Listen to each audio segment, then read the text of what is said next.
इसकी लाश सादुद्दीन कोपलिक को भेज दो। हमें फौरन ओगैदे की तरफ रवाना हो जाना चाहिए। उलू बिलगे, तुम बुरी तरह जख्मी हो नयान, तुम्हें आराम करना चाहिए। अगर महल में गद्दार ना होते तो सुंगर तेगिन कभी बेनकाब ना होता। महल के गद्दारों को एक एक करके साफ कर दिया है हमने। महल के गद्दार हमारे कबीले तक भी पहुंच गए हैं। अमीर सादुद्दीन, आप कौन सी सफाई की बात कर रहे हैं? अस्सलाम वालेकुम टू ऑल व्यूअर्स। वीडियो शुरू करने से पहले इस वीडियो को लाइक कर दें और अगर अभी तक आपने चैनल को सब्सक्राइब नहीं किया तो ज़रूर सब्सक्राइब कर दें। पिछले एपिसोड में आपने देखा कि अर्तुगरुल और उनके सिपाही वापस कबीले में पहुंच गए थे और अब इस एपिसोड में आप देखेंगे अर्तुगरुल खैमे में अपनी वालदा और गुंदुगदू से मुलाकात करते हैं। फिर गुंदुगदू उसे बताता है कि ताजी इफ्रासियाब नोयान का आदमी निकला और उसने सैलजान को अगवा कर लिया था। फिर मैं सैलजान को भी बचा कर ले आया था और नोयान को भी पकड़ लिया था और उसे कबीले में ले आया था। अर्तुगरुल कहते हैं अल्लाह का शुक्र है कि हमें ऐसे दिन देखने को मिले हैं। फिर पूछते हैं तो नोयान का क्या हुआ?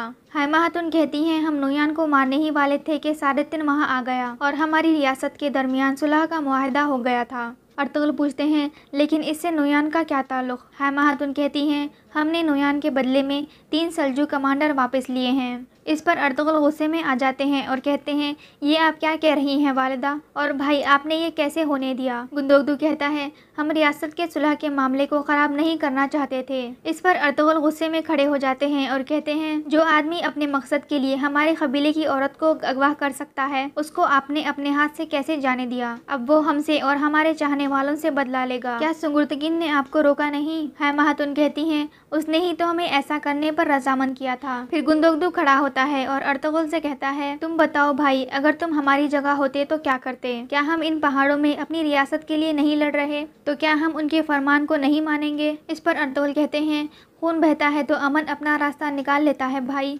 लेकिन वो अमन जो जाहिल नोयान के ज़रिए से आए वो ना ही हमारे कबीले और ना ही हमारी रियासत के लिए फ़ायदेमंद है। फिर अर्तुगरुल हैमा खातून से कहते हैं वालदा, पहले भी आपकी गलतियों की वजह से हमने भारी कीमत चुकाई है, अब देखना है कि हमें इस गलती की क्या कीमत चुकानी पड़ेगी। फिर अर्तुगरुल गुंदुगदू से पूछते हैं सुंगुर्तगिन कहाँ है? इस पर गुंदुगदू कहता है वो नोयान के पीछे गया है और दिलिदेमिर भी उसके साथ है। इसी दौरान कबीले का ढोल बजता है और वो बाहर निकल जाते हैं। सुंगुर्तगिन दिलिदेमिर को लेकर कबीले में पहुंच जाता है और कबीले के लोग इकट्ठे हो जाते हैं। इसके बाद दिलिदेमिर की लाश को घोड़े से उतारा जाता है। सब लोग रोने लगते हैं। अर्तुगरुल पूछते हैं किसने किया है ये? सुंगुर्तगिन कहता है तांगुत ने। मैंने तांगुत को मार दिया है लेकिन नोयान भागने में कामयाब हो गया है। ये सुनते ही अर्तुगरुल गुस्से में उठकर चीखने लगते हैं। फिर तुर्गुत और बामसी भी वहाँ आते हैं। तुर्गुत दिलिदेमिर का हाथ पकड़कर रोने लगता है। इसके बाद सब लोग गमगीन हो जाते हैं और रोने लगते हैं। इसके बाद आप देखेंगे उलू बिलगे और नोयान रास्ते में एक जगह पर रुक जाते हैं। नोयान कहता है ज़रूर सादुद्दीन ने तांगुत को कोई हड्डी फेंकी थी, वरना तांगुत ऐसे मेरे खिलाफ ना जाता। इसी दौरान कुछ मंगोल सिपाही तांगुत की लाश लेकर वहां पहुंचते हैं। नोयान खड़ा होता है और उस लाश को देखता है और कहता है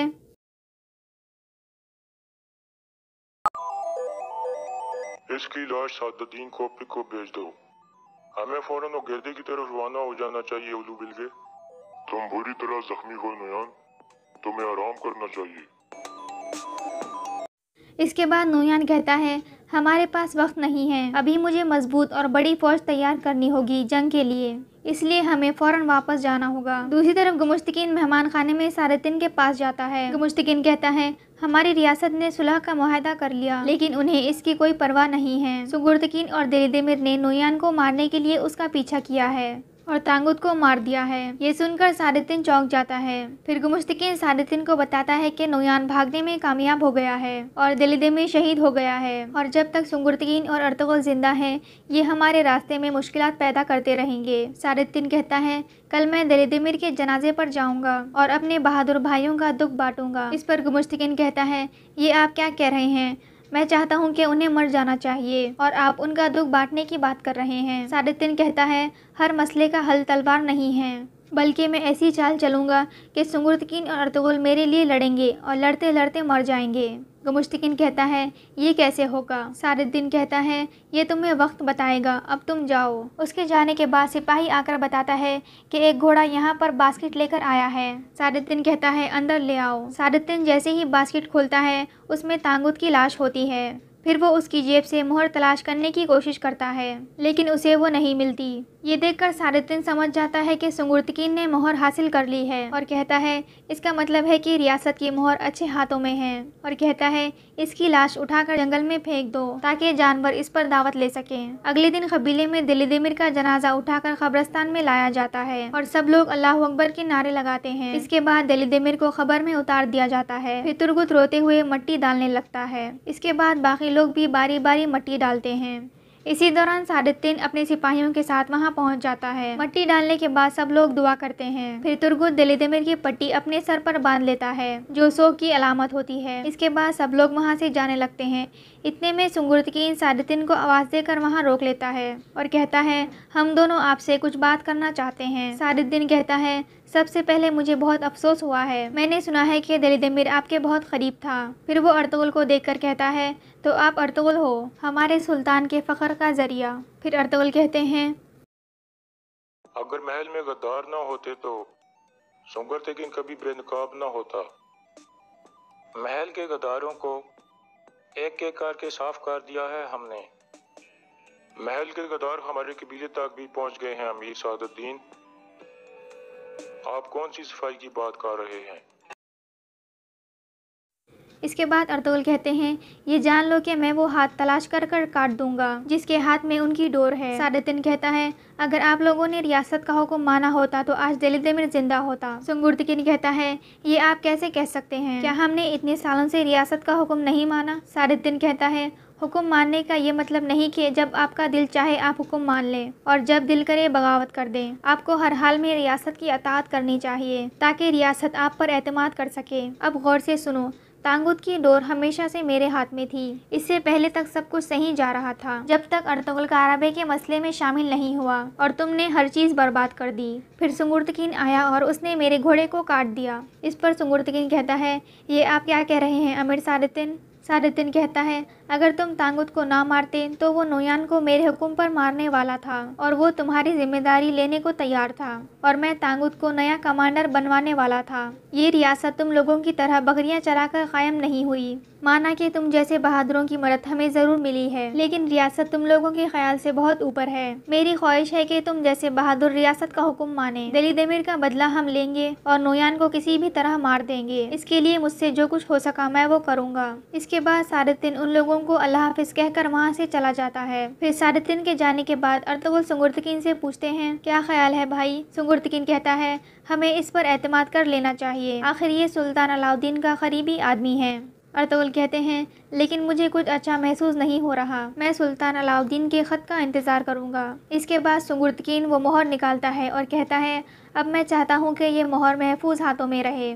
मैं ये मोहर सफ़ेद दाढ़ी वालों को देना चाहता हूँ। फिर वो मोहर अर्तुगरुल को दे देता है और कहता है अब मेरी जिम्मेदारी पूरी हुई। अब मैं वहीं जाऊँगा जहाँ मेरा कबीला जाएगा। इसके बाद वो दोनों गले मिलते हैं। दूसरी तरफ इब्नुल अरबी गार में मौजूद होते हैं और वो एक बार फिर उम्मत मुस्लिमा के लिए दुआ करते हैं। दूसरे दिन कबीले में काई और दुदुर्गा के कुछ अहम लोग इकट्ठे बैठकर अहम बात करते हैं। इसी दौरान गुंदोगदू कहता है सुलह का मुआहदा तो हो गया है लेकिन नोयान इसकी परवाह नहीं करेगा। सुंगुर्तकीन कहता है वो नहीं रुकेगा और हमें मारने के लिए वापस ज़रूर आएगा। तुगदकीन कहता है ये चीज़ आपको जब सोचनी चाहिए थी जब आप उसको सादुद्दीन के हवाले कर रहे थे। कुरकुतबे कहते हैं अब हमें मुस्तकबिल के बारे में सोचना चाहिए और अच्छे की उम्मीद रखनी चाहिए। अगर आप लोग इजाज़त दें तो हम लोग तुगदकीन और गोकचे की शादी शुरू करें। इस पर हैमा खातून कहती हैं आप सही कह रहे हैं कुरकुतबे, दिलिदिमिर की शहादत का हमें बहुत दुख है लेकिन ज़िंदगी चलने का नाम है, इसलिए हमें अपने बच्चों की शादी जल्द कर लेनी चाहिए। दूसरी तरफ हलीमा पानी की एक बकेट उठाकर ला रही होती है। अर्तुगरुल उसे रोक लेते हैं और कहते हैं इस हालत में तुम क्या कर रही हो? हलीमा कहती हैं आप मुझे सुल्तान की बेटी के तौर पर ना देखें, मैं अब कबीले की एक लड़की हूँ। अर्तुगरुल कहते हैं बाहर का मौसम आते ही हम यहाँ से रवाना हो जाएंगे। हलीमा पूछती हैं कहाँ? इस पर अर्तुगरुल कहते हैं हम बेजानतीन की सरहद पर जाएंगे। हलीमा कहती हैं क्या आपने वालदा और गुंदोगदू से बात कर ली है? अर्तुगरुल कहते हैं नहीं, मुनासिब वक्त आने पर करूँगा। हलीमा कहती हैं आप जहाँ भी जाओ हम आपके साथ हैं। आप ये जान लो कि अब हम 3 हैं। और यहाँ ये एपिसोड ख़त्म हो जाता है।